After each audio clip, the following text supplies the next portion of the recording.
Road opposite the NatWest Bank. Accident specialists. Start your successful claim today. It doesn't take much to bring some difference.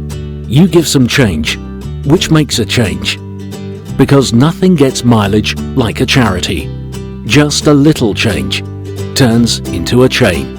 And before we know it, the results are massive. So give a little to make a big difference. For donations, call now. UKIM 0207 387 2157. Gems and jewels. Wise sayings, interesting events, and moral lessons from Islamic history. The removal of knowledge and the spread of ignorance.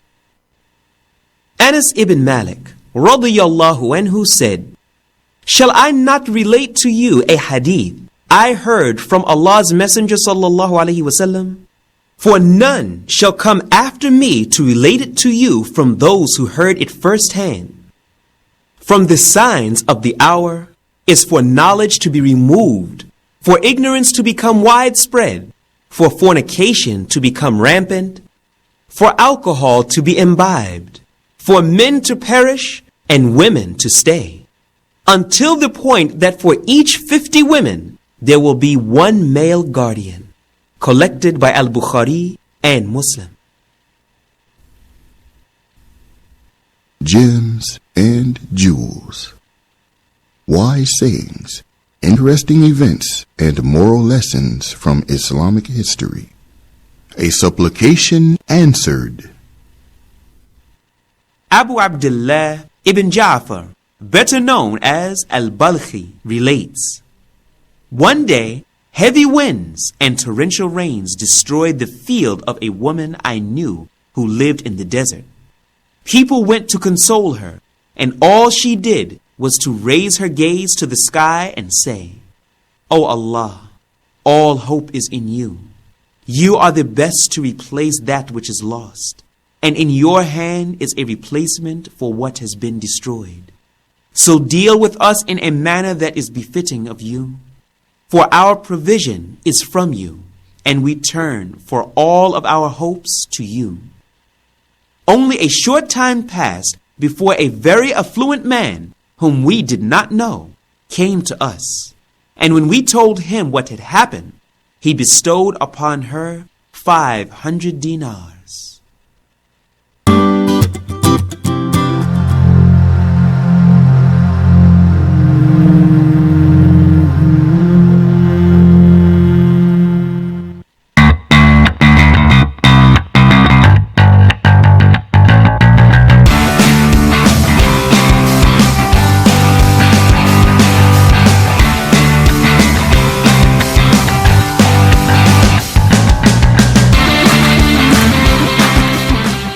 Assalamu alaikum and good evening. This is Amir Suleiman with Geared Up here on Salam Radio 106.2 FM, and of course a warm salam and good evening to you in Luton, listening via Inspire FM 105.1. Good evening, hope you've had a great week and I hope you're looking forward to the weekend.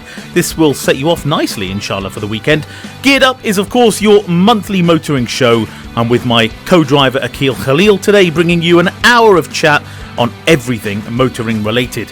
And in today's show, the way we drive is often monitored by tech companies through the cars we drive. Is this an invasion of our driving privacy? That's our first topic. Into the break, we'll be talking about driving aids. Are they a hindrance or do they actually help? That's one that I'm going to be particularly excited to talk about. All that, of course, and our quiz question coming up. Our opinion question, which I've shared on Facebook earlier this week. Plus, all the latest car news from Ali as well.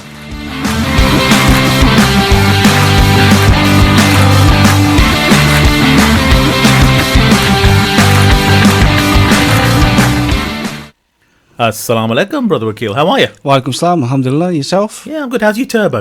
It's fine. Is it good? It's fine. Raring to go? Raring to go. All wound up? All wound up. Fantastic. Brilliant. Well, it's good to be back after a month. And I think we should start things off, Brother Akeel, with our quiz question, right? So let people start to have a go at this one, which you've kindly set this episode, so thank you for that. What is the name of the bonnet ornament sculpture on Rolls-Royce cars? What is the name of the bonnet ornament sculpture on Rolls-Royce cars? It's in the form of a woman leaning forwards with her arms outstretched behind and above her, with billowing cloth running over her arms from front to back, resembling wings. Looks like wings, but it's actually not. If you think you know, please let us know. Text or WhatsApp 07745 278 978. This is Salam Radio. Do let us know if you know the answer to that question, and we will reveal the answer, of course, at the end of the show. Now, Brother Akeel, a topic which I know you're very, very interested in, right? The way we drive is often monitored by tech companies through our cars. And we'll explain that in a moment, and you'll set the scene. I know. I'll actually let you set the scene. Oh, thanks. Yeah. But is this an invasion of our driving privacy? Yeah, absolutely. I mean, I think where I first became interested in this was essentially through insurance, when a lot of people are using black boxes in their cars at the moment, aren't they? Yeah. So that will track the way you drive, the speeds, how you brake, etc., etc. But now, as technology is advancing, the question really is surveillance tech making our cars less private? Okay. So over the course of 2019, multiple different manufacturers are creating systems, as well as okay, for example, there's a lot of cars that have cameras inside them at the moment. Yep. Which potentially will be looking at the side of the car, the front of the car. And then you have systems that can anticipate a crash. So if a vehicle is coming too close to you, or if you're putting out a junction, the camera systems and the computer will work out, okay, well, this car is about to have an accident, so it'll stop itself. And that's most new cars now. Most new cars. Well, high-end, especially. Well, not just high-end, though. I mean, I was in a Hyundai the other day, right? You might remember I had that as... what was it? It was, while my car was in the garage, I had that from BMW. That's right, you did, didn't you? And what was annoying was, around town, it would take over the braking for me, where I felt it wasn't needed. That's interesting. Yeah. That's interesting. So what I'm talking about is something more advanced than this. Yes. So throughout 2019, multiple manufacturers are releasing systems, especially laser systems, inside cars, where they can see the frequency of people's heart rates and breathing rates. So, for example, you'll have a sensor inside the car. It can detect the rear passenger, the front passenger, and the driver. Right. And at the same time, if you have an animal in the car as well, and all that time relaying all this information to tech companies to say, right, well, this is how this person was reacting at that time before there was an impact, for example. Okay. And the reason why we're talking about this is because Porsche has invested recently $9 million into an Israeli automotive technology startup. So this is a firm called Tactile Mobility. That's right, yeah. And this is slightly different to... it all goes together, but essentially what they're doing is they are developing software that uses the vehicle's non-visual sensors, including the wheel speed, the wheel angle, the RPM, and the gear position to help smart and autonomous vehicles feel the road conditions. Okay. So this is like an evolution. They're taking real data from drivers to help autonomous vehicles in the future. Well, hang on. Is it from drivers or is it from the vehicle? Yeah, but obviously the vehicle's driving the car. The driver's driving the vehicle, right? So you have that information they're going to feed into autonomous cars, but then they're using, not this particular company, but there are other companies in the world which are using laser systems inside of cars to see how me and you are going to be driving the car. Right. The question is then, so when you have all this invasive technology and you're driving, surely some of the fun goes. Okay, I'm going to be devil's advocate here for the purpose of being impartial and balanced and all that. But is it invasive?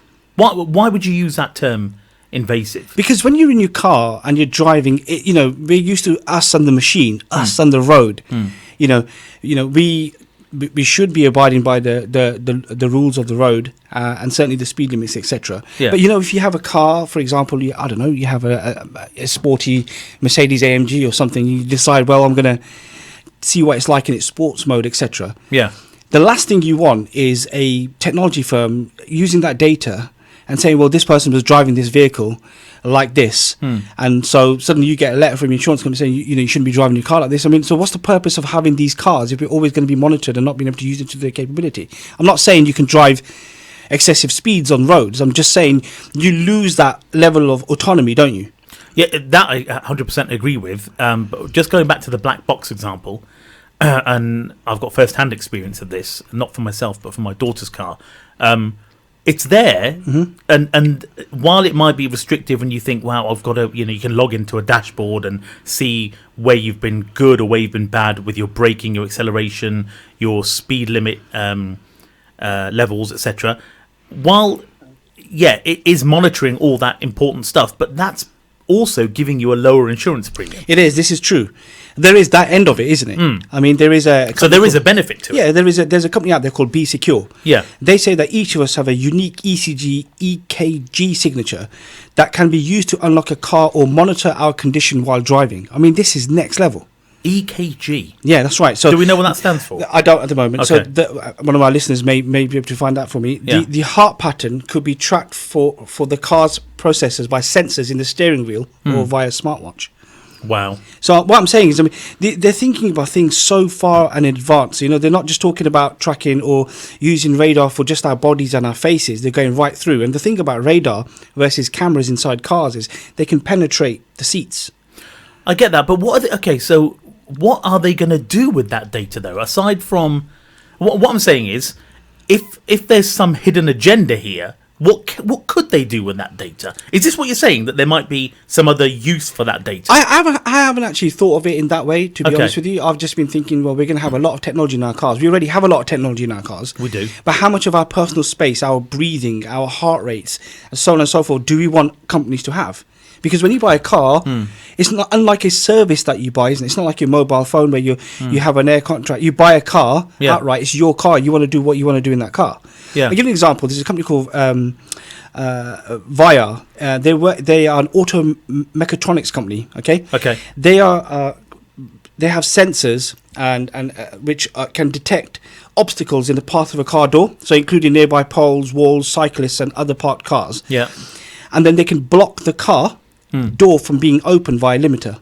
So this is clever. Okay, that is clever. So if you're a cyclist, Yeah. you don't have to worry about getting doored anymore when that technology... So, there are really, really good things that are going to come from this.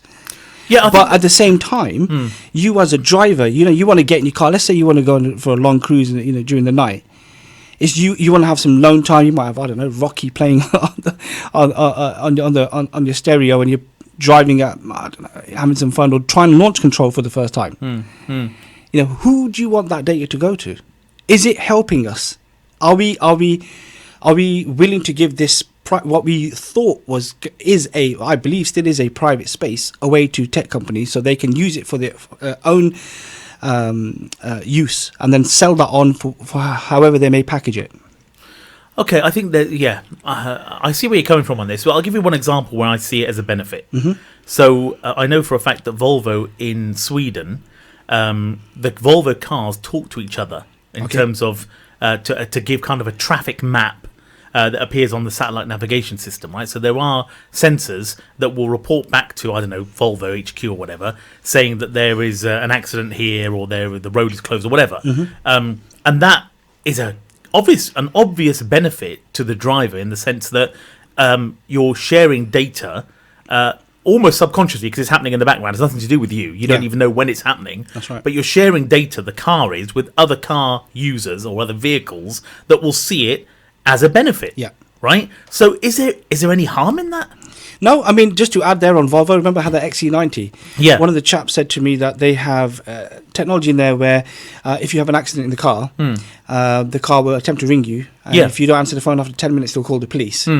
But what was really cool about that was that we're in Britain, but if we were on the continent, and you have an accident and they go through that process, a German call center, if you're in Germany, would call you. But obviously, me and you can't speak German.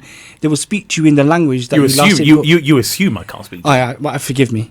Yeah. Of course, you're a master at German language. Dankeschön. Yeah, there you go. Brilliant. They would call you and speak to you in the language that you last input in the sat nav. So there are obvious benefits. Yeah. I'm just saying, where is the line? Is there going to be a line? Do we need a line? Well, I see your point, because the technology is advancing so quickly that maybe there will become a time where it does actually genuinely become invasive, right? Yeah. But I don't think we're there yet. No, we're not. I mean, but the thing is, we're certainly in a stage, I think, in the motoring world where we're seeing technology being developed at such a fast pace that we may not have that chance to say, hold on. Yeah. You know, it might be, oh, this is great, and it just carries on. I'll give you an example, right? So, you know, as you know, I was talking about radars, but cameras are already used in cars to monitor a driver's gaze and eye state for inattention and drowsiness. This was first in the Cadillac CT6. Was it Cadillac first? Yes, that's right. And they had something called Super Cruise Partial Autonomy, right? That watches the driver's face to determine if they are looking away from the road for too long. Now, there's a huge number of similar applications about to arrive from Mazda, Hyundai, Kia, BMW, and other autonomous EV startups as well. Okay. So, you know, all of these things I can understand. They are designed in a way to aid you when you're driving. You know, we've both been on long journeys on our own, you know, when we've been, you know, working and whatever, and you do get tired. And so we noticed in the 7 Series, didn't we, where it had that mode which would wake you up with the different lights and different but this is another level now. This is actually it's actually monitoring your face and your eyes and then taking some sort of action. Okay. Sophisticated. It is very sophisticated, but I'll be honest, right now I'm not buying into this whole taking over stroke invasiveness. All I'm hearing is benefits, right? Yes, I know. I'm just saying at some point there is going to be a moment where we're going to say, okay, we're giving up too much of our data. Okay, who's going to be live monitoring these cameras? Okay, so let's take it up a level, right? Because you shared an article with me earlier this week where, and it's a couple of months old, it's August, isn't it, right? Where Mercedes basically got caught up in a row over driver privacy after it emerged the German company used location sensors to track drivers. Yeah. So let me just kind of contextualize this a bit. Basically, when finance customers don't make good on their payments, they would then refer to those trackers so that the vehicles could be repossessed. Yeah. Now, I don't particularly have a problem with that. Actually, I think that's an asset that you don't effectively own still. Yeah, I think the naughty part was that they weren't told. Well, no, but I think they were, and people thought they weren't told, but it's in the small print. Oh, I see. So it says, it follows a report which detailed how the GPS satellites are able to pick up the car's location and relay it back to bailiffs who can then pick up and repossess the vehicle. Mercedes said that drivers were not tracked all the time and real-time location data couldn't be generated. The company said that the fact that it uses location sensors is highlighted on all financial agreements and is published in bold above the customer's signature. Oh, so it is there, quite apparent. But do people read it? That's the thing. No, probably not. No. But that is, I personally don't have a problem with that. And I don't think they're going to be the only ones, though. Do you really think so? Then again, we've also got to trust these companies who say they're just telling us that the vehicles are not tracked all the time. Yeah. How do we know that? Yeah. So back to your point about data privacy and invasiveness and all that lot, if trackers are fitted to your vehicle and they're saying that it's bold statement written on the agreement, not everyone's going to read that. They just sign their life away, right? Yeah. But if they have got them fitted and they say that we don't use them all the time, I don't know. Would you be comfortable with that? And this is my point. I mean, having worked in the electronic security industry previously, and certainly in the monitoring side of it as well, once you have equipment installed, once people have access to an IP address or there is data that's being shared from your vehicle, that can be used by, read by, seen by, monitored by anyone who is party to it. Absolutely right. And if for example, if you have a company that comes along and decides it wants to buy, I mean, we both know about databases, but let's just say somebody buys a live database from a car dealership, okay, right. And from that they've got registration plates and so on and so forth, and they just say, right, okay, let's see what data we can mine from this. You don't know, a new EV company could go and suddenly have a lot of your personal information or your vehicle's information, right, and building some sort of technology from it. I'm not saying it's always a bad thing. I'm just saying that I'm with you. It's a bit like social networks, isn't it? They're free to use, but you're giving up your privacy to use it. And I guess what I'm saying is, this technology is great because it's working in many, many different ways. And another example would be, again, with the BMW X5 and the 7 Series, where you saw the gesture control. Yeah. Okay, it looked like a party trick, and at times it was a little bit hit and miss. Most of the time it did work. But, Google have something called the Google's Project Solly, and it recently won the FCC approval to use millimeter wave radar to pick up fine gestures with a level of nuance that could finally liberate controls from screens, knobs, and voice. Wow. Okay. So I guess what I'm saying is you can see the things we're using now. Yeah. They're evolving really, really rapidly. But just with the context of data privacy, if we're talking gestures, that's fine. Yeah. Right? Because my concern, mostly, I'll be honest with you, is probably going to be face. Okay. Okay. So like I said, you buy your car. Yeah. It's your car. It's your private place. You want to go do whatever you want to do. Why should somebody be able to monitor your face? What are your thoughts on this? This is an interesting topic and one which I'm still coming to terms with, I'll be honest with you. But if you've got an opinion on this, please do let us know. To get involved, call 01733 602 133. This is Salam Radio. And we'd love to bring you live on air to hear your opinion. But I hear what you're saying, Brother Akeel. I think that at the moment, the benefits are clear. Yes. Right? I personally have never been... Is it just me? I've never been that concerned about data privacy. I know you and I differ a lot in that respect, right? Because you've worked in the security industry, okay? Whereas I haven't. But are you telling me then, because I know how much you love tech in vehicles, right? I know we've driven a lot of new cars this year, right? Yeah. And I know you love tech as much as I do. But does that mean that you would be put off using tech, or you wouldn't use that tech if it meant that data privacy was an issue? Yes. I mean, there would be certain elements of technology. If I thought, okay, hold on a minute, I don't really want to be doing this. Okay. Because don't forget, a lot of the cars will have disclaimers that you must acknowledge before you can use certain types of technology. True. And so, I think that would put me off. It would. But, having said all this, especially with that deal with that Israeli company Porsche have done, again, it just highlights the fact that we are certainly walking towards an autonomous future, without doubt. 100%. There are lorries currently in the UK that have been tested autonomously. Yeah, and we already know about cars. So I think the future, I don't know when, but I think in the future we're going to definitely. I mean, Tesla proved it with their own car. They did. Right, and hence you got that guy that was lost his license. I think I don't know when he got sent to prison, but he was in the passenger seat of his Tesla on a UK motorway. Yeah. So we have this technology already available, and because all the other manufacturers are now either playing catch up, or they're refining, or they're bringing out their very own new latest product. I think the future, we may or may not be driving behind that wheel.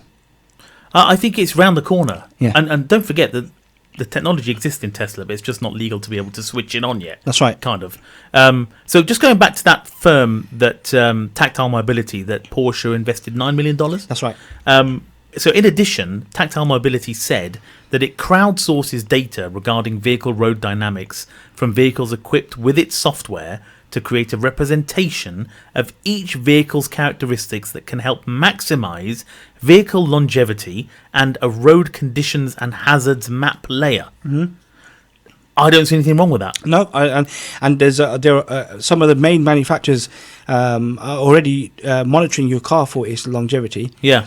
I was in a taxi just the other day, and one of the taxi drivers was driving a Mercedes, and he didn't realise what the buttons at the top, where the rear view mirror is, what they meant. Okay. So you had the SOS button, you had the information button, and then he had a service spanner button, and I explained to him what they meant, and he said, "Oh, okay, that makes sense, because Mercedes called me to tell me that I needed a service," and I went, "Well, there you go. Yeah, your car is already being monitored." That's right. And I think we had.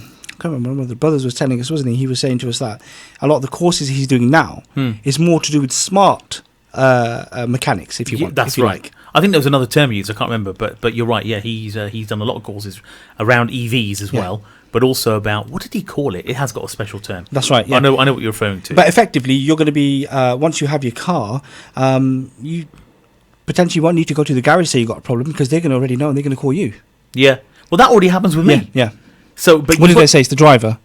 Yeah. So what you need to do is with BMW particularly, you need to register on their website and assign your vehicle using the logbook, the chassis number, VIN number, and then it will locate the nearest BMW garage, and then that is logged as your nearest, and they will contact you when your car needs a service, brake pads, clutch, brake fluid, anything like that.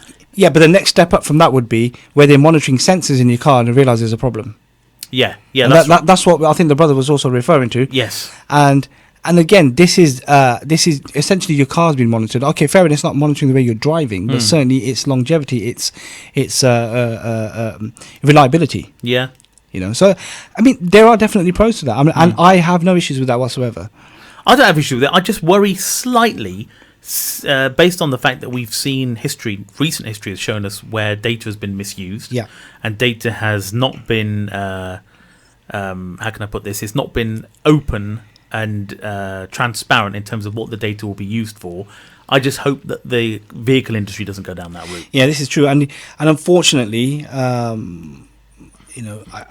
wouldn't hold my breath.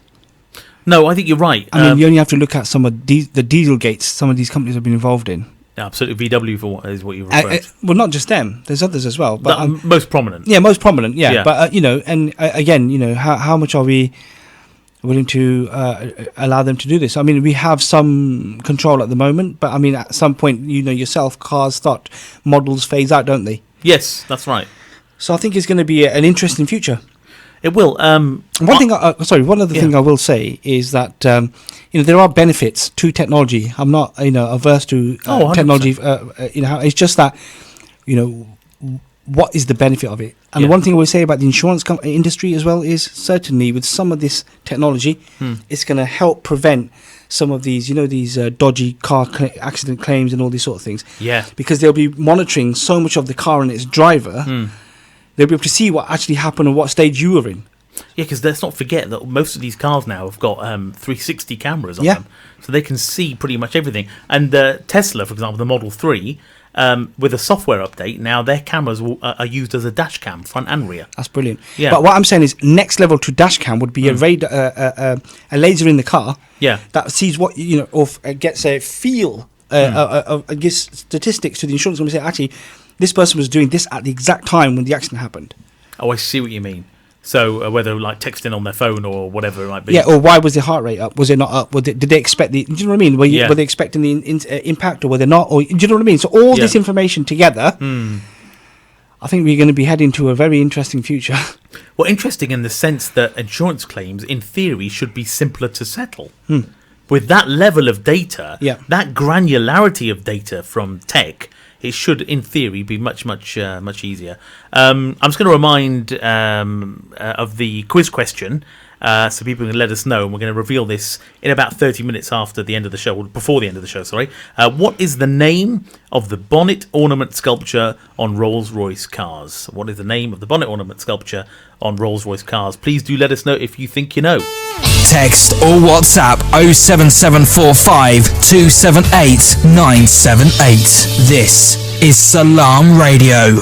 Now, just before we go to the break, I've got a few seconds to tell you about a community announcement. So there is, here at the Alam Iqbal Centre, there is a seniors club which takes place every Thursday, 2 to 4 p.m, and it involves talks, arts and crafts, yoga, meditation, music and dancing, games, quizzes, friendship, afternoon tea, gentle exercise and food. Why are we not attending this? Well, I mean, you can. It says senior. Well done. Thank you very much. You're welcome. Brilliant. I saw food, afternoon tea, and gentle exercise. My three favourite things. Yeah, and I realised you qualified. So yeah, is it the picture that gave it away? There's a picture of a wide array of seniors, and you felt that this was right up my street. Yes. Thank you very much. You're welcome. But this is at the Alam Iqbal Centre every Thursday, 2 to 4. Do enjoy it. Apparently, it's a raging success. Stay with us. We're going to be back in about 4 minutes with more, inshallah.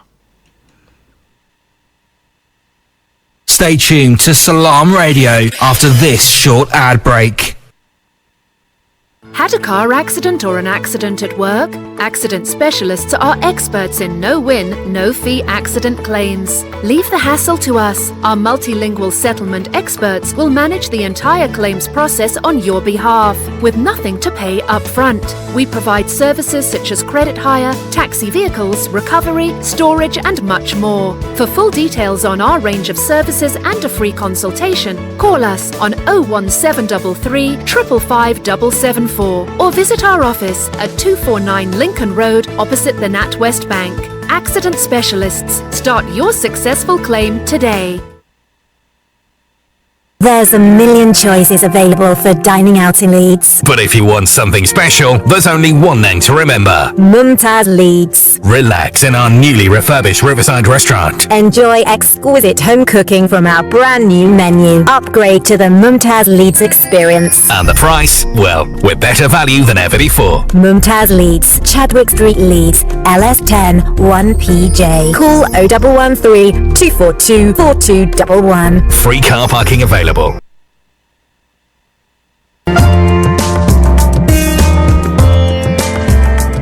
Where can you get high quality and low prices? Amir Food Store and Halal Meat in Lincoln Road Triangle is the place to go. Pay us a visit and take advantage of our special offers and great range of products on groceries, vegetables, fruits and halal meat. Also send money to Pakistan absolutely free.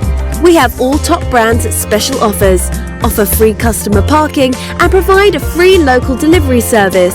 Amir Food Store and Halal Meat, 613B Lincoln Road, Peterborough. Call us on 01733 687 374.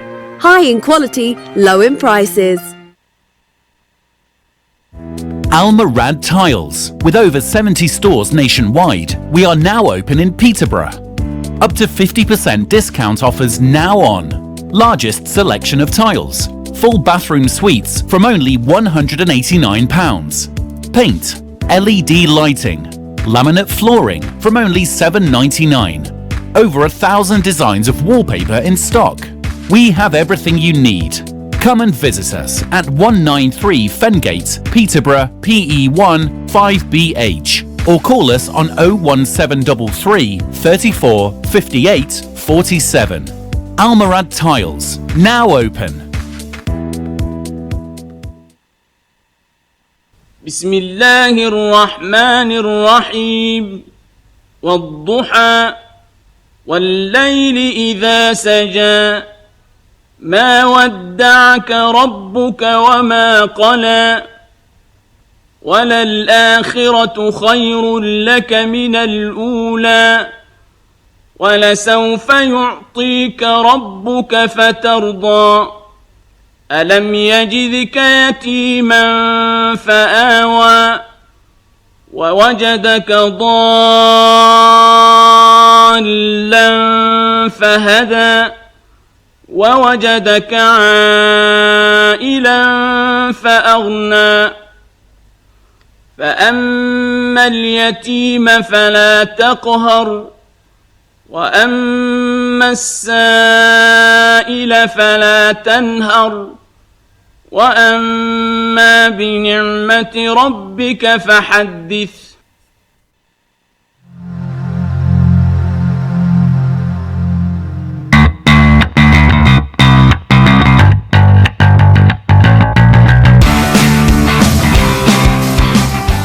Assalamu alaikum, welcome back to Geared Up here on Salam Radio 106.2 FM. If you just joined us, you've missed an interesting first half actually with me and Brother Akeel discussing why we might be up against data privacy issues when we drive vehicles. Well, we're not going to go over that anymore. You missed out. So you'll have to listen back when on demand. YouTube, Twitter, Facebook. Put it in reverse. Put it in reverse. Brilliant. Well done, Brother Akeel. I knew Adi was a co-host for a reason. Thank you. Fantastic. Now, Brother Akeel, just quickly before we get further into this, I'm going to remind of the quiz question. Actually, do you want to go for it? No, it's fine. Okay, because I've got it in front of me and you haven't. That's correct. Brilliant. Okay, live radio. What is the name of the bonnet ornament sculpture on Rolls-Royce cars? You must be able to visualise this. Everyone knows it. It's iconic, isn't it? It is. It's the woman. It looks like she's got wings, but she hasn't. It's actually a what is it? A bit of cloth or something? I don't know. A rag? What are we doing? Yeah, let's go with the rag. Let's go with the rag. Yeah, the Rolls-Royce rag. Yeah. Brilliant. I'd buy it. So when you go to the Rolls-Royce garage, you're going to say, can I make sure I get the rag? I'm interested in what you got to say. Okay. Text or WhatsApp 07745 278 978. This is Salam Radio. So that is the number for texting or WhatsApping if you know the answer to the question. Now, we've had a message from Zain who said, what about in the instance that you buy a second-hand smart autonomous vehicle? Does the owner give the manufacturer permission to track or monitor the vehicle?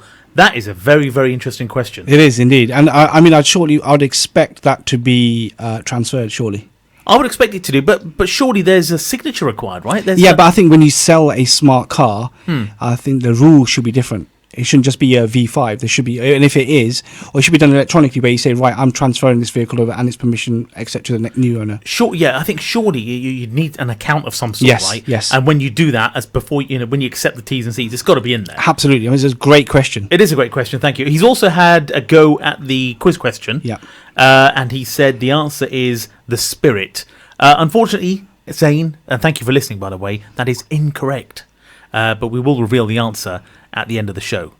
So it's not the spirit, but thank you for having a go. 07745 278 978 if you fancy a go at what is the name of the bonnet ornament sculpture on Rolls-Royce cars. Now, next topic, and very much linked to what we were discussing. Absolutely. Which is why we're only going to give it about 10 minutes. Okay. Driving aids. Yeah. Are they a hindrance or do they actually help? Talk to me. Yeah, I mean, high-tech electronic driving aids, they do play a vital role, in keeping us safe on the road. But, are there a danger to distracting us? For example, at the moment, you have a lot of cars have cruise control, okay? But a lot of cars have a radar-guided cruise control. Right. So, as we've spoken about this previously, where you set the speed and the vehicle gets up to that speed, and if the vehicle in front of it slows down, your car slows down, then it picks itself up. But now you have lane guiding systems. And if you're feeling sleepy, the car will judder, the steering wheel will judder, and so on and so forth. But what happens to the driver in that moment? You start to relax a little bit more. You're thinking, actually, you know what? I don't even need to put my feet near the pedals. Yeah. Because the car is driving itself. And I can tell you from having done thousands of miles using this technology, that is what happens. Yep. You don't even sit in your driving seat in the same position as you would do. That's true. If you were depressing the accelerator yourself. Yep. Okay? Yeah. And so, it's great that we've got these things, but I find, and also to add to this as well, is you have a lot of sophisticated in-car entertainment systems. They're not like what they were before. Now you can mirror your smartphone to two big screens on in your car, and effectively you've got all your social media in front of you. You can have Office 365 in front of you. All these things. Yeah. While you're driving at 70 miles an hour. Yeah, that is for me a step too far. Let me just share a similar experience. So. I test drove a Range Rover for a week. I took it to the Lake District. My son Ali, who will join us in a few minutes, loved it, as did I. And I had all the drive rates turned on, right? Because I don't have them in my vehicle now. So I had everything turned on. So that's the adaptive cruise control, the lane assist thing, the vibrating steering wheel, the driver, what do you call it? Where you doze off and it monitors you and it will wake you up with a buzz or whatever it is. All that stuff turned on, right? And I got so used to it, exactly what you've just said, Brother Akeel. I was more relaxed in my seat. I was even slouching a little bit. Yeah.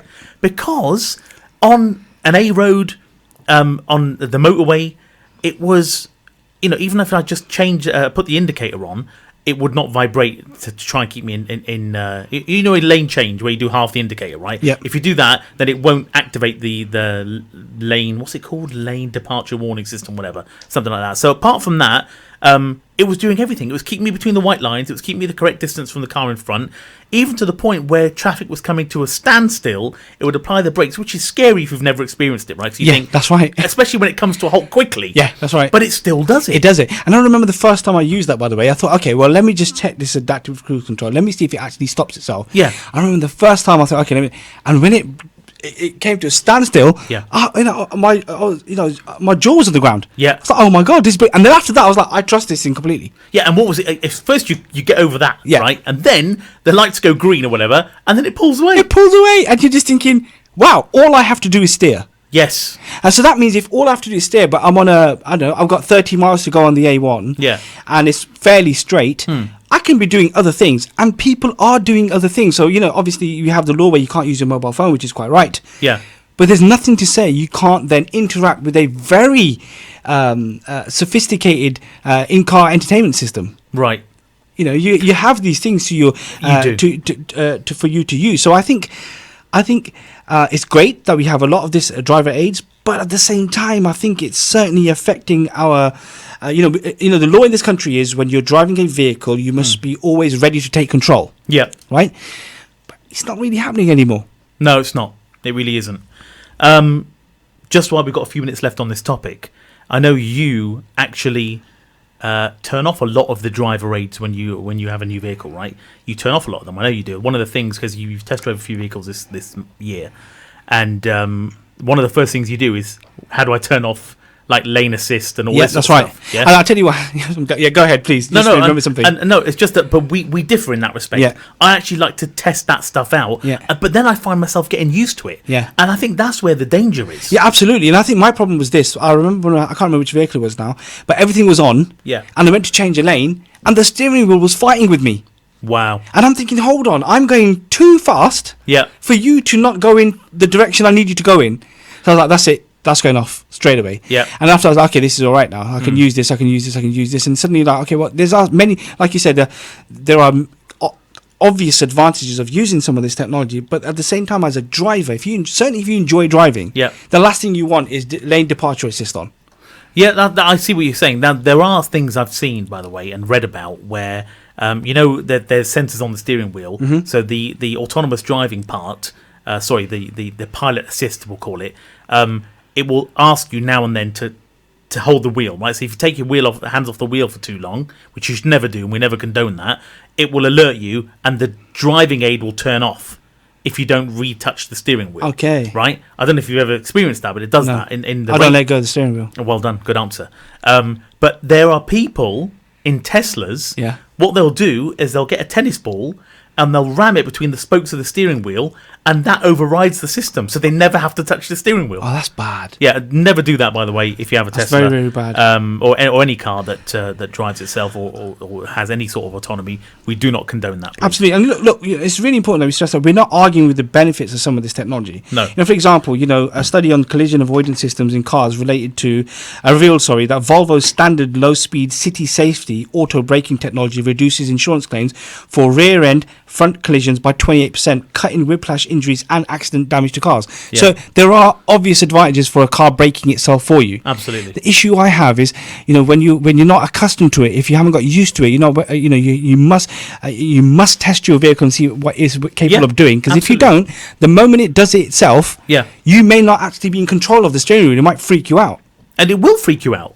It will freak you. And that's what's scary, bro, is that sometimes you'll get a courtesy car, right? Yeah. Your vehicle goes in for a service. You'll get a courtesy car. It's got all this tech switched on. Yeah. You've not been shown how to use it, and all of a sudden the car takes over. Absolutely. I remember the first time I drove a car that had auto brake, handbrake on it. Yeah. And then when I got out of that car and I got into another car and I was driving somewhere which had a manual handbrake in it. And the first 10, 15 minutes when I was stopping, I was like, oh my God, because I got so used to this thing. Yeah. I was like, well, why is it rolling? Yeah, exactly. Why is this guy I know what rolling? you mean. I know what you mean. We must move on, I'm afraid, as much as we could talk for a lot more about this. But if you have got an opinion, let us know. 07745 278 978. Zane's texted back in to say the answer to the quiz question. And this time, Zane, I can say you are correct. So well done. You have got it correct. So the wonders of Google, eh? No, I'm joking. Unless he's using Bing. Okay. Other search engines are available. Very good. Yeah. Does anyone use Yahoo anymore? Ask Jeeves. Oh, can you remember when that was launched? Yeah, I can. Yeah. Yeah, I helped launch it. Oh, brilliant. Not true. Zane, well done. You got it right. And we'll give other people a chance. I won't reveal the answer just yet. Now, before we get into our resident car expert, Ali Suleiman, name might ring a bell because he's my son. Really? Yeah, it's the only reason he's got a job. I didn't know that. I didn't know you related. Did you not know? No, I didn't know that. So we asked a question on social media a couple of days ago. What would get you out of your car and onto public transport? Great question, I thought. And it did flare up a lot of responses, actually. So what would it take to get you out of the comfort of your vehicle and into public transport? And there was a mixture of responses. So Paul Bailey, who lives in Russia, He said it's simply too expensive to use UK public transport. It's cheaper to hire a car for a week for my family than to buy a return train ticket to visit my mum. Here in Russia, a return ticket to in-laws is £20 for a 4-hour journey. An underground train or bus, I don't think he means underground bus, I think he means underground train. They might have it in bus. Russia. Underground buses? Yeah, you never know. Come on, man. It's 50p and there's no zones. Wow. At all. Zayn has also messaged in and said if public transport offered free food, okay, that would get him out of his car. I'll tell you what, Zayn, I was going to say nothing would get me out, but I think you may be on a winner. Yeah, okay, I would put the caveat in there that if it was halal free food, I'd be there. Oh, very good. But I think that's what he means. Yeah. Zayn, thank you. Keep the comments coming in. Brother Faisal, in response to Paul Bailey's message about Russia, said public transport in Europe is also better and cheaper. He agrees. We have very bad service, poor availability, and they charge like a wounded bull. Wow. Yeah, great phrase. And he said that he would rather drive his car wherever he can and use the train to central London and underground there. But other than that, he's using his car. Brother Saeed of Community First said, safety is the current biggest concern for me. I have daughters who wear hijab, and I would not like them using public transport on a regular basis purely because of the current climate. That makes sense. Doesn't make sense. Mohammed Saad said, this is really interesting as I've recently started a new job in Stevenage. So it's a longer drive than usual for me, plus the usual A1 traffic. We're talking 110 miles round trip with an average of 2.5 hours driving daily. I'm considering taking the train, but I've got a few concerns. Monthly train ticket cost is £330 plus the bus or taxi fare to and from the train stations, and above all, the reliability of the services. Good point. So all of this is reasons why people don't want to get out of their cars, right? Yeah. Sadat Akram from Salam Sports said the thing that will get him out of his car and into public transport is his screaming wife and kids. Brilliant. Richard Ferris, centre manager here, said climate change is already a thing, people. Make your choice. Think of your children and their future. I then said that surely more people would use public transport if it were up to the required standards of efficiency and cost effectiveness. And I went on and went on. Then Richard said there's no doubt that years of underinvestment in public transport in this country have left us with poor infrastructure and unreliable services. So yeah, there we go. Interesting replies. Very interesting replies. And it's a very varied response, isn't it? It is. There was one more I want to read out. This is from Ikra Saeed. She says, accessible public transport just isn't available even when it is meant to be. She's a wheelchair user, by the way. Mm-hmm. So the tube in London at rush hour is probably a hazard for someone who uses a wheelchair like me. Buses in Peterborough, as far as I know, aren't wheelchair accessible. I think they are, actually. I'm sure they are. However, the ones in London are. Driving is less hassle for me personally. I just haven't got time to Google where and what is accessible. So that's very interesting. Yeah. So very interesting points. Thank you for all those that did comment. Zayn, thank you for the free food comment. I think he makes a very good point. I will say to you, from experience, nothing will get me out of my car. Yeah, I think... You know I've driven extensively in London as well. Yes, I know you have. It will not get me out of the car. No, I'm with you on this, by the way, I have to say. I know there's this whole climate change and the green thing and all that. I get it. But I love cars. I love driving. Yeah, wouldn't be doing this show otherwise. Yeah. Right. In the interest of time, we need to bring Ali Suleiman on. Assalamu alaikum, Ali. Wa alaikum salam. How you doing? Alhamdulillah, I'm good. Good. Excellent. What have you got for us now? You got some news for us, I think. Yeah. Yes, I have. So the PLP 50 is one of the smallest car in the world that is roadworthy, and it has a very famous name, but obviously it got taken off the roads quite a while ago. But a company based out of London now own the rights to this car, and you can now buy a brand new car starting at just £8,250. A brand new PLP 50? Yeah. Wow. That's a tiny little one-seater thing. Yeah. You need to get one. I don't think I'll get in. No, you would. I think, does it come with a shoehorn? That's the only way I'm getting in one of them. And getting out. Yeah. I've paid to see that. Carry on, Ellie. It comes with a gutsy, actually, all-electric... Well, now hang on. If Brother Akeel had one, it would be gusty. Yeah. Let's be honest. Oh, brilliant. Do carry on. It comes with an all-electric engine. Oh, it's an EV? Yes. Okay. With a 50-mile range, so perfect for around the town, Yeah. and a top speed of 30 miles an hour. Oh, Rapid? dear. Yeah. What do you mean? Top speed? Yeah. So good for the city, I think. I suppose. But if you are willing to splurge a little more money, you can go for one of two petrol engines, £1,249 for the small engine, and then a whopping £4,245 extra for the bigger 124cc four-stroke engine. Beast. Yeah, but That's then a beast. but then we're talking. That is with the power to weight ratio we're talking about now. Yeah, but then we're talking like 13, 14 grand for this I know, thing. but Very good. let's say I bought, like when I'm older, let's say I bought the 8 grand one just with electric. Imagine if I swapped out that engine for like a Suzuki Hayabusa engine or something. Oh, here we go. That'd be You're- amazing. So hang on. So whoa. Well, things have developed very quickly. Very Ali. quickly. Imagine that thing around the track. It'd be amazing. So you hang on. Oh, Ali, wait. Yeah. So what you're saying is you want to buy an 8 grand EV yeah. and then rip out the electric motor and put in a what? Hayabusa. Hayabusa. Suzuki Hayabusa. Oh, why don't you just buy like an older car and put an engine in it? Why you got to buy an EV? No, because like Uncle Akeel said, power to weight ratio. Yeah, power to weight ratio. Yeah, when you get phenomenal. it, that's all gone, isn't it? Have you seen? You know the Caterham cars? Yeah. Their engines are their engines aren't that big, but because they're so light and so aerodynamic. How have we gone from a brand new EV to car mods? Well, this is Ali's news section. Okay, I'm going to have to steer you back on course. See what I did there? Yeah. Steer you back on Very course. good. That was lane departure there, Ali. Yes. Yeah, it was. Yeah, and there was a warning. Yes. Yes. Beep. Go on. What else have you got for us? That was so- interesting, by the way.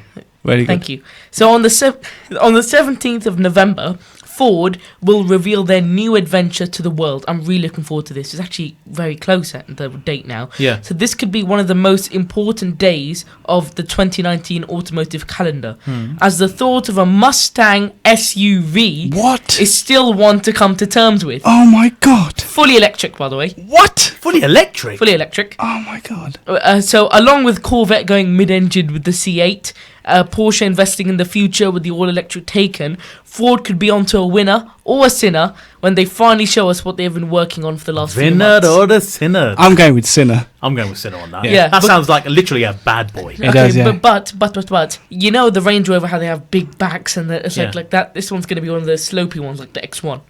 Oh, so practicality is not going to be up there. Not the X1. I mean the X4. X4. Yeah. Yeah. Yeah. Know your cars, mate. Yeah. Yeah, this is a car show. Correct. So, if you remember last month, I talked about the Porsche Taycan, the Turbo and the Turbo S. You did. So, Porsche have now released the Porsche Taycan 4S. So, the latest addition to the Taycan lineup is the 4S, an entry-level model capable of delivering a longer range than both the Turbo and Turbo S when equipped with the Performance Battery Plus. To ensure the driver can make the best use of this performance, the 4S is equipped with Porsche 4D chassis control and adaptive air suspension. 4D chassis control. Yeah. You know, you know exactly what to.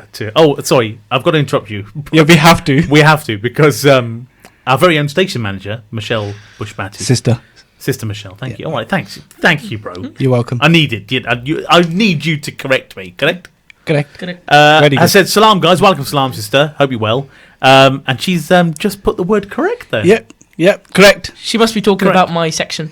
Oh, yeah, absolutely. You think so? It's obviously the She's best. talking about the Hayabusa bit, probably. The Hayabusa. Definitely. Yeah. Aesthetically, so we're talking about the Porsche Taycan now. Yeah. Just to Thanks for remind bringing you. us back. We're with you. We don't depart. Yeah, okay. Wow. Aesthetically, the Porsche Taycan 4S has been aerodynamically optimized with 19-inch Taycan S aero wheels, red brake calipers, and reprofiled front and rear aprons. Wow. Yeah. That actually, visually, that would look epic. And it sounds amazing. But carrying on from this, Top Gear have done I think it was on their YouTube channel. Oh, yeah, I saw this. Oh, my God. They did a Tesla Model S performance versus the Porsche Taycan. Yep. Turbo S, Yeah, because the Model S was the ludicrous mode. Yeah. And the Porsche has quite a lot to prove here because it costs at least $100,000 more than the top spec Model S. Wow. And arguably has the same performance. Thankfully, however, Top Gear have decided to settle this once and for all. So, according to Top Gear's testing, 0 to 60 took the Taycan just 2.61 seconds. Insane. 2.61. Yeah. Or 7,000ths of a second quicker than the already ludicrously quick Tesla, which put up quite the quarter-mile time. The The Taycan, however, is a true 10-second car, rocketing through the quarter mile in just 10.69 seconds. That's phenomenal. It's Yeah. absolutely phenomenal. Can you imagine? And that is nearly 0.4 of a second quicker than the Tesla again. See, now I told you need to get a Porsche. But look at the price difference. Yeah. However, Peanuts for you. Yeah. Come on. Yeah, right next to our Lamborghini. Absolutely. See, Ali's letting it all out now. Wow. Brilliant. The world needs to know about this car Yes. collection. Wow. Yeah. However, while Wow. the Porsche does seem like the winner here, it isn't all so simple. Because if I were to actually live with one of those, I'd have the Tesla. Because while Porsche have been making cars for the better part of a century, this is their first electric car. The Model S just makes more sense. It's much, much cheaper, just as fast, and has one of the most sophisticated self-driving suites out there. Brilliant. You've just had a compliment, by the way. You have, yeah. Station manager, Sister Michelle. Sister Michelle, thank you. You're welcome. Has said, great to see so much professionalism, Ali. Thank you very much. I like how she hasn't said it to you too. No, she hasn't, but she's known for her sarcasm. Yes. Yeah, this is true. Okay. Yeah, lane departure boy. Yeah. Okay. You've literally got another 2 or 3 minutes. Okay, so I'm going to go on to the Alfa Romeo Tonale. Oh, yes. So this was a concept car that was unveiled earlier this year, and it was Alfa Romeo's answer to the BMW X1 and the Audi Q3. Okay. A compact crossover that is said to provide an exciting driving experience in a stylish package. Indeed, a crossover is one of the least exciting car classes in my opinion, but this should be the bread and butter of their income. This may or may not be good news, but it is quite similar to the concept vehicle, so they've unveiled the production Oh, see, car. now that's quite rare, because normally Yeah. concepts and actually manufactured vehicles, Yeah. the end result, are normally quite different. Yeah. But have you noticed in more recent years... They're quite similar. They're quite similar. Yeah, this is very because true. technology has advanced. Correct. Yeah. But they didn't actually. I misspoke there. They didn't actually release it. It's been leaked pictures of these. Oh. So leaked. yeah. So the only noticeable changes from the concept appeared to be the widened headlights and tail lights, the presence of proper wing mirrors, and the inclusion of a rear windscreen wiper. Of course, there are also 2 reflectors on the rear bumper to meet road regulations. Wow. Zane, thank you again, Zane, by the way, for tuning in, has sent us pictures on WhatsApp, which is not going to help, I'm afraid, you as a listener, but they're helping us here in the studio. They look really cool. They're pictures of the Taycan, I believe. It's a nice colour. And is that also the interior of Yeah, the it must Taycan? be. Yes, it Yeah. is. Yeah. Yes. Zane, that looks absolutely mentally good. Yeah, it does, doesn't it? It really, really looks great. Is that a British racing green colour on the outside? Nah. No, it's not. No. It would look nice. That is for Aston Martin Bentley. You mean and a Bentley. 2 of them. Bentley?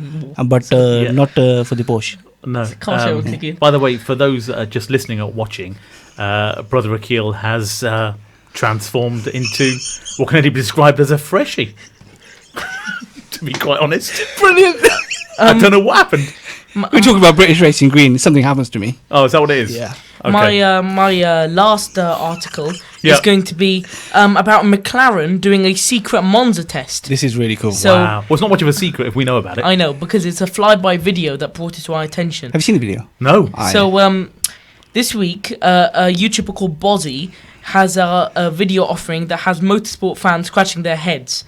But so Really the car in painful. question is the McLaren 720S GT3, which is a very, very nice looking Well, car. I'm being shown a picture of it, and Very nice. I'm almost speechless. Yeah, It looks like the Senna, doesn't it? which is It does. It does, yeah. Which is, but this car is audibly very different to the standard GT3 car. Could this be a hypercar mule? So let's discuss. Yeah. Okay. So let's discuss. As the mineral grey and bright orange car speeds past the camera before dropping the anchor and bouncing down the gearbox into Sebring's iconic hairpin, the 4-litre twin-turbo V8 engine bubbles and pops. But when they did it again a few months later at Monza, the driver hits the loud pedal, but it doesn't get that loud. So what is going on here? That is, Ali, I'm afraid I'm excited by that, especially the bubble and pops, which is what I did this morning. I don't know what I ate last night. But I'll tell you what, I swear to you, that sounds very, very exciting. I'm afraid that is all the time we've got. I'm sorry to cut you short, right. but that is very exciting. It's time to reveal the answer to the question. Yes. And the question, Ali, I'm going to ask you, All right, is okay. what is the name of the bonnet ornament sculpture on Rolls-Royce cars? Right, you asked me this a few days before, Yep. but I think it is the Spirit of Ecstasy. It is the Very Spirit good. of Exeter. Very, very good. Very good. Zane also got that right. Zane was Well listening. done, He also Zane. got that in. So first he said the spirit, then he spirit of ecstasy. So well done for using whatever search engine you used. I'm joking. This, of course, has been. I can't believe the time's gone. This has been Geared Up. And we've loved having your company. I hope you've enjoyed it as well. Please do stay tuned to Salam Radio. We've got a lot to offer. And you've been listening to us here on Salam Radio 106.2 FM and Inspire FM. We're back on the 29th of November. Assalamu alaikum. Stay tuned to Salam Radio after this short ad break. Feel like some great tasting chicken tonight? Great meal deals, wraps, burgers and sides. We've got it all at Chicken Palace. Call and collect at 302 Lincoln Road on 01733 702 447 or 8 Park Road on 01733 343750. Chicken Palace, open 11 a.m. till late. The Masjid is a center of spirituality, education and a social hub for the community. In the times of the Blessed Prophet, peace and blessings